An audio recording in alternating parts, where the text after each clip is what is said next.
Hello, hello. It's your astrologer friend Kimberly, and I'm here on planet Uranus to do a digest of what Uranus in Taurus, which has been a transit that we've all been experiencing over the last 7 or 8 years.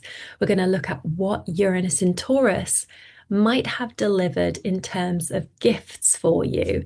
And with that, we can anticipate what the next 7 or 8 years of Uranus in Gemini might do too. Now, I always see very sensationalist posts on social media, which are saying Taurus, Aquarius, Leo, and Scorpio, the worst 7 years of your life are over. I'm not going to describe Uranus in those terms. I do not think that is helpful for anyone. What I'm going to do is give you some real life examples of how I have seen this transit play out because I pay attention. So let's get into it. And before I do go into the star sign by star sign or rising sign, please listen to both. I'm going to say that we can't look at transits completely in isolation. Uranus has had synergy moving in harmony with Neptune in Pisces, and to a wider or greater extent, Pluto in Capricorn. So, there are layers to this. We can't look at transits in complete isolation, but we're going to, for the sake of just whizzing through this, please do get in touch with me if you want to know your specific experience and I can help shed light on that, and so on and so forth. You know the drill. So Aries and Aries rising, Uranus in Taurus has been moving through your sector of earned income, of personal assets and self-worth, shaking up your experience of how you make a living. So this is a planet of flashes of ingenuity, rebellion, and differentness.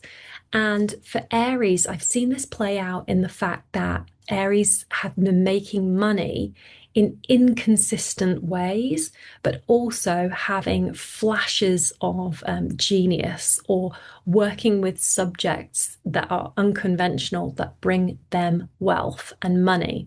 Remember too that Taurus is all about the senses. So, and it's also the planet of wealth and money and how we indulge and enjoy ourselves.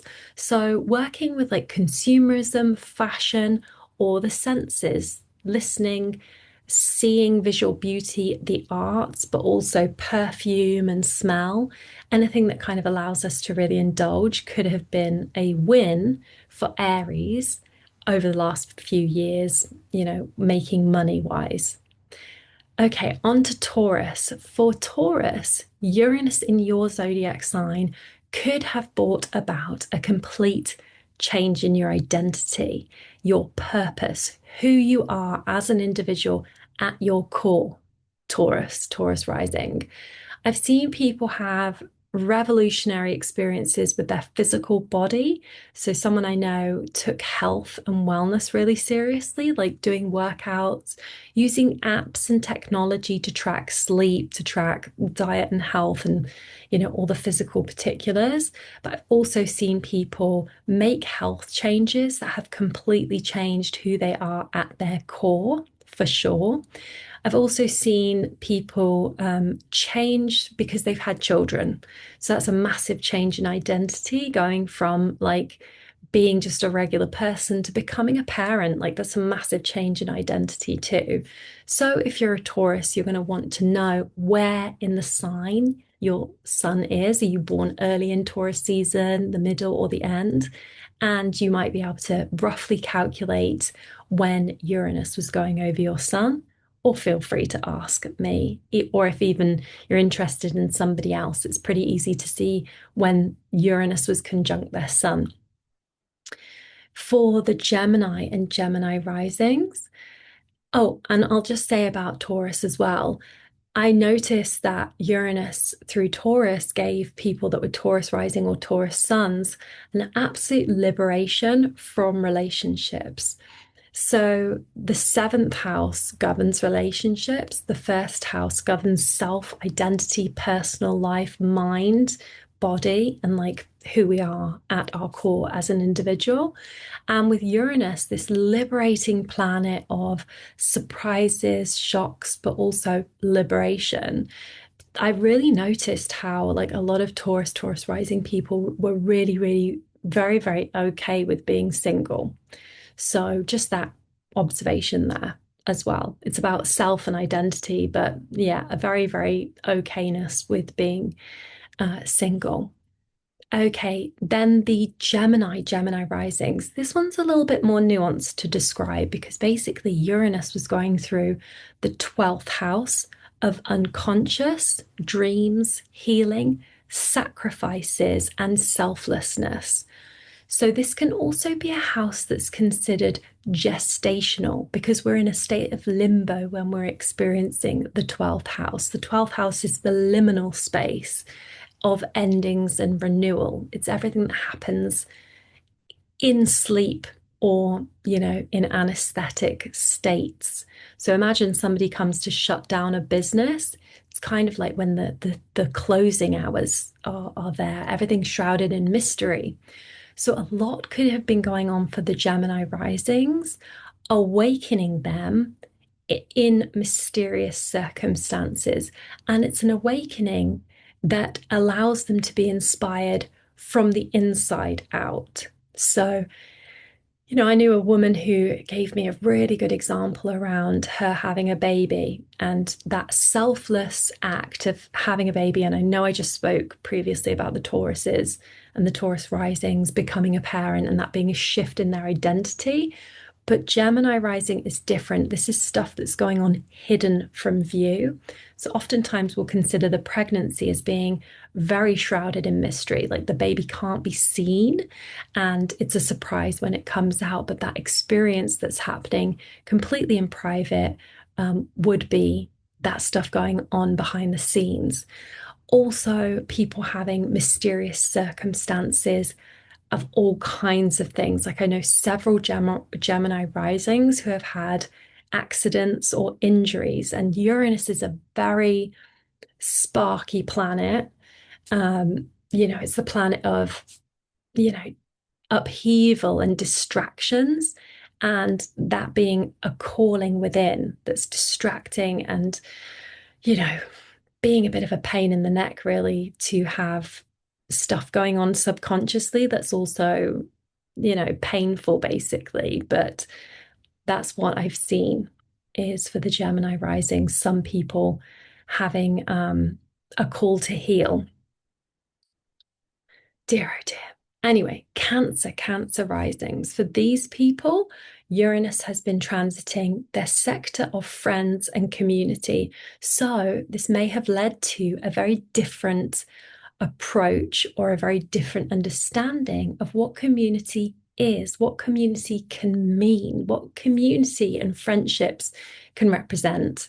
I myself am a Cancer rising, and I have definitely experienced, you know, an incredible awakening to a network of people and just the potential of that, which is incredible, but also a switch up to friends who have the same dreams as me. So that the 11th house is the house of dreams and benefactors, team spirit, and common causes. So it's having a shared philosophy that everybody's willing to work towards. So the people that will be experiencing this next are the Leo risings, for example.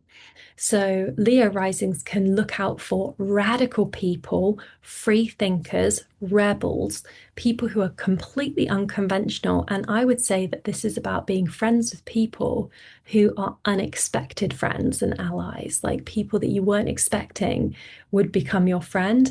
It's also about those friends being incredibly outliers or unorthodox characters.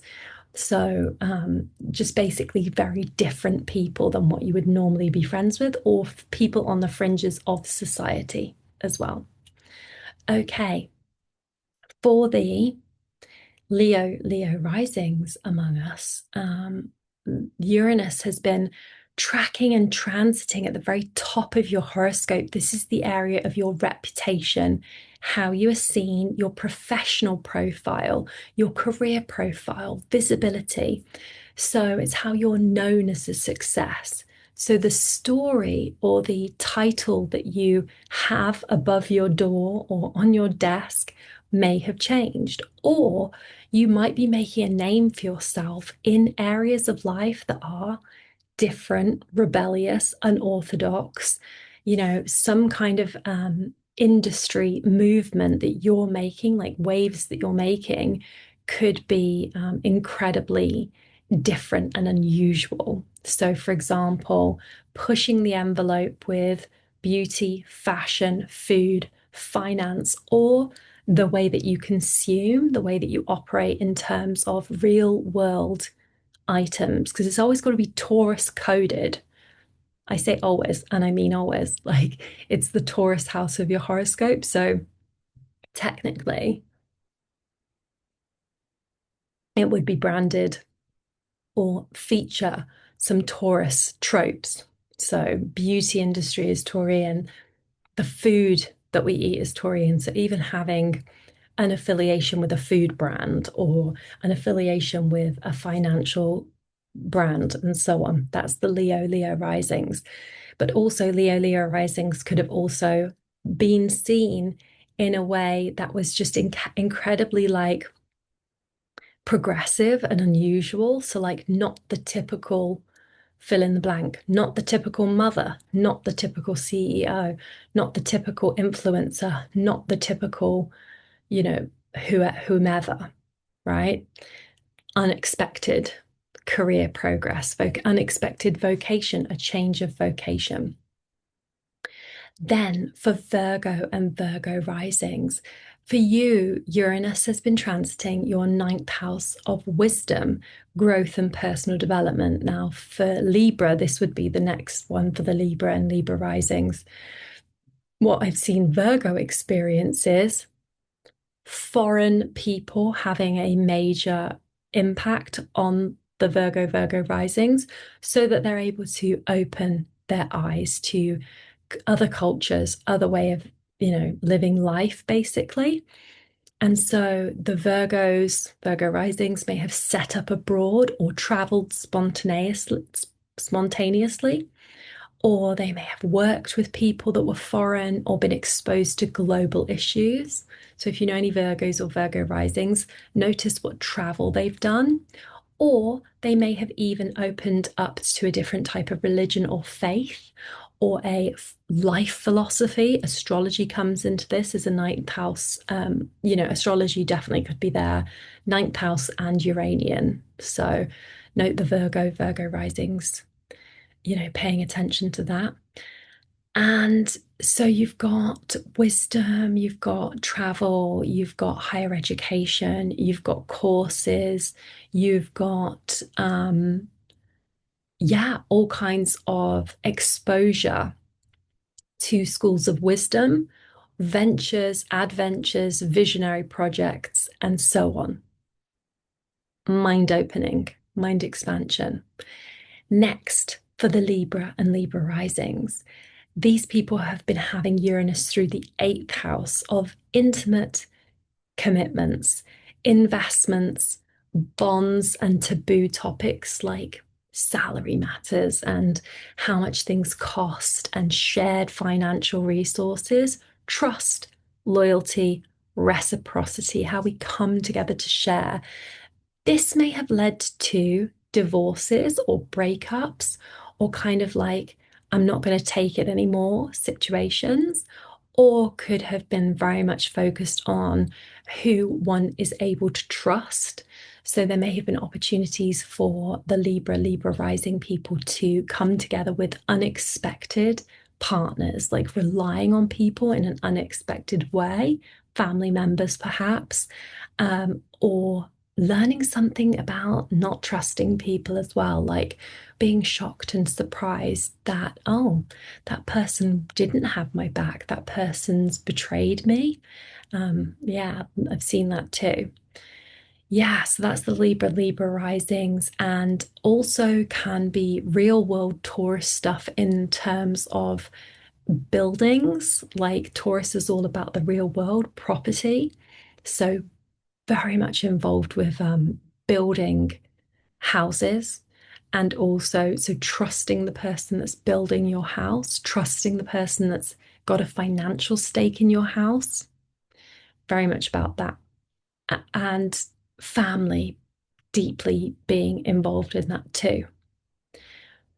So then we have Scorpio risings, and these people have been having Uranus through the seventh house of intimate relationships.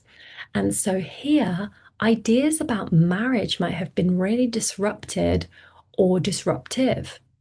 And partners may have been really unorthodox, unusual, shocking, or surprising, or the state of relationships being monogamous, being open, being polyamorous, being together, being apart, like all these different things may have been very, very unusual topics to deal with.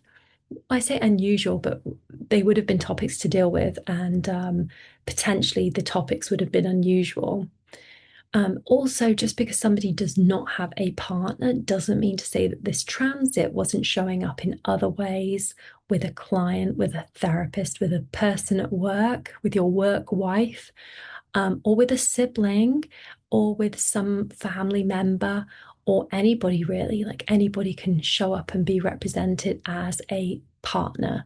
So, unconventional figures or learning about relationships as well, like really understanding the world of dating and like a love match, I would say.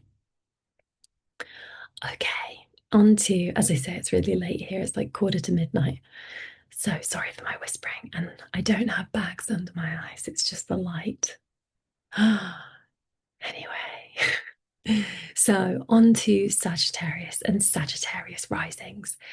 This is an interesting one. So for you, Uranus has been going through your sixth house of work, daily routines, systems, organization, employment settings, and health and well-being.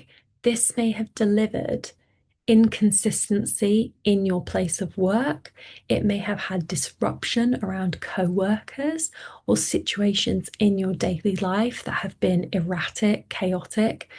It's about well-being and coping and managing with your well-being. So there may have been mental health issues coming up. Uranus is very wild and um, unconventional. As I say, it's an outlier planet. So progress around these mental health issues may have come, or indeed, progress may have come around systems that allow you to take care of your health, mental health, and job. Or it may have felt really wild and wacky and inconsistent and impossible to get the job done as well.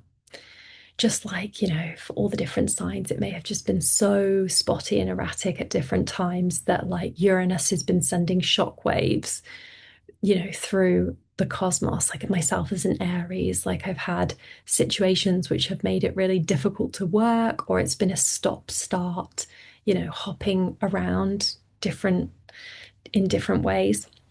Thankfully, I have Uranus conjunct my moon, so that's fine by me.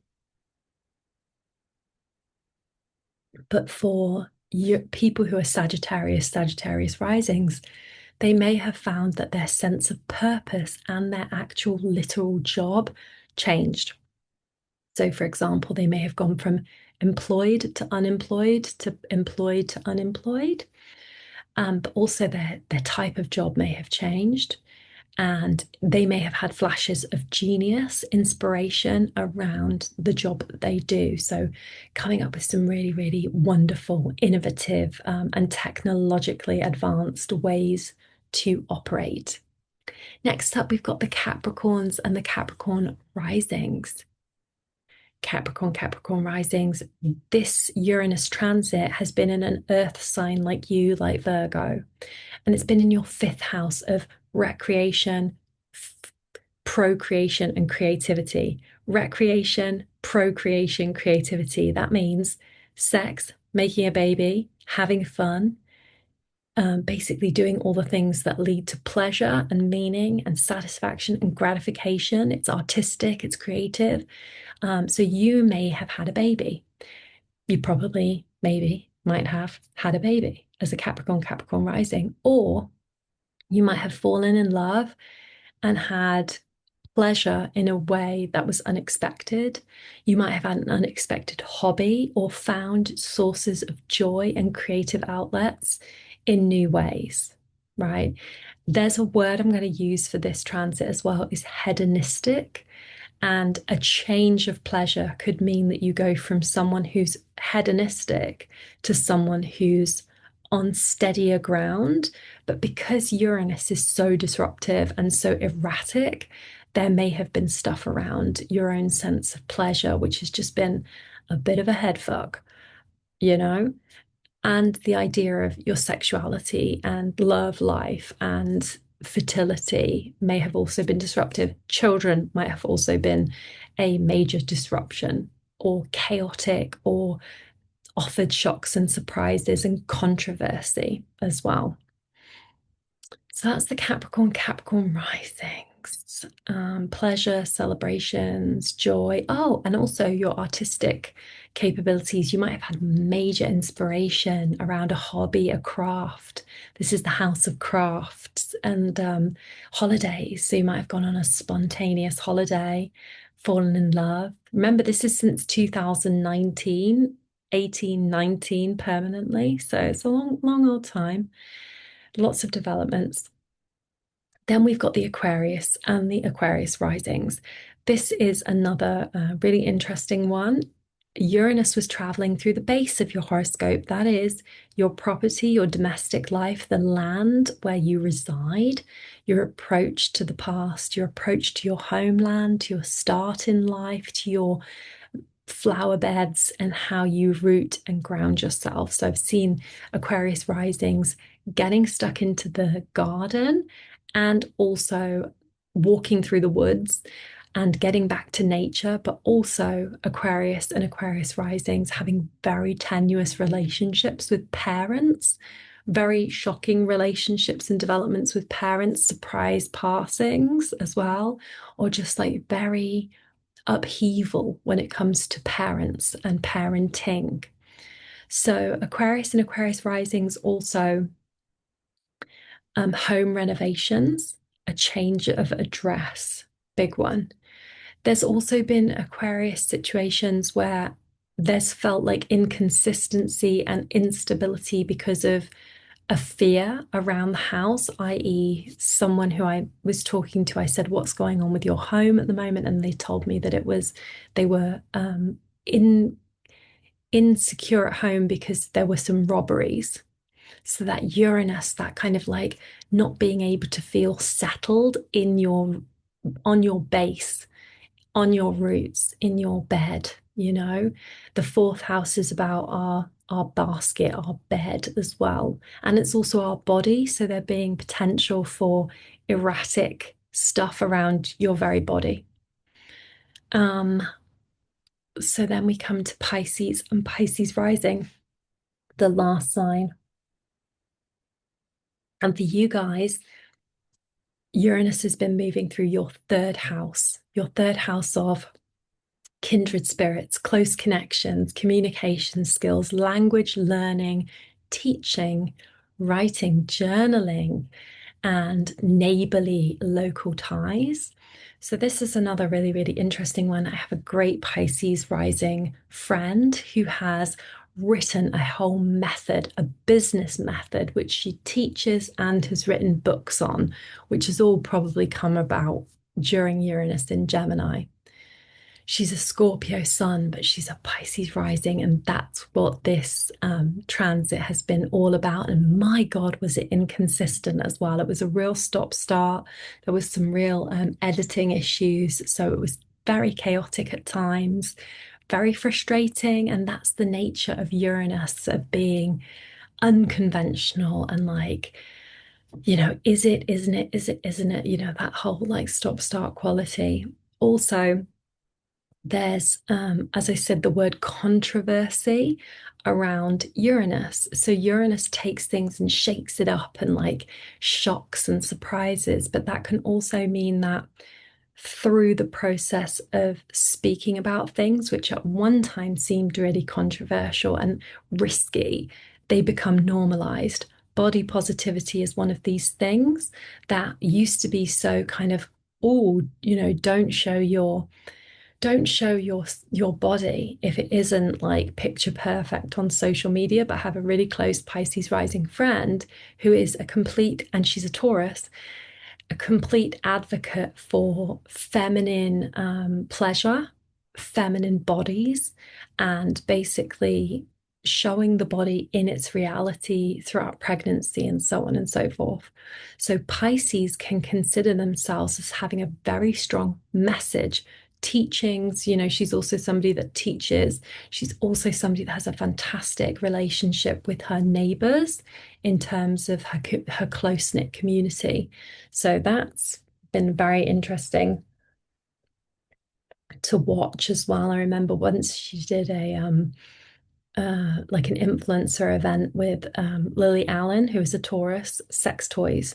So it's very controversial to talk about like vibrators, but she was very open about it, talking about vibrators, talking about like sexual intimacy coach, like talking about, body positivity and all this kind of stuff at the same time. So that was really interesting.